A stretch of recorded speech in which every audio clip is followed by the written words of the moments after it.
At Worship Artistry, we bring our best to help you bring yours, so we are excited to release our latest feature. While every worship musician needs to know how to transpose, we view it as our job to make it as simple as possible. So now every song tutorial in our 500-plus song library features transposable tablature, sheet music, and chord charts. To get started, open any song and click or tap the notation button.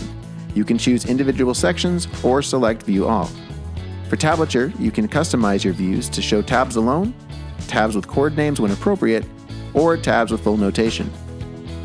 To transpose into any key, simply select how many semitones or half steps up or down you wish to go, and the sheet music will respond. While the videos won't transpose, you can utilize our playback feature to play along or check your work. You can hear the whole section with the play button located next to the title, or highlight a passage to loop. Looping features are only available on desktop at this time. Finally, to print a single section, you can use the print icon next to the title. Transposable notation now comes standard on all Worship Artistry accounts. If you or your team would like to try Worship Artistry risk-free, go to worshipartistry.com/signup. We are so excited to offer this new feature and hope you're able to use it to bring your best in worship every week.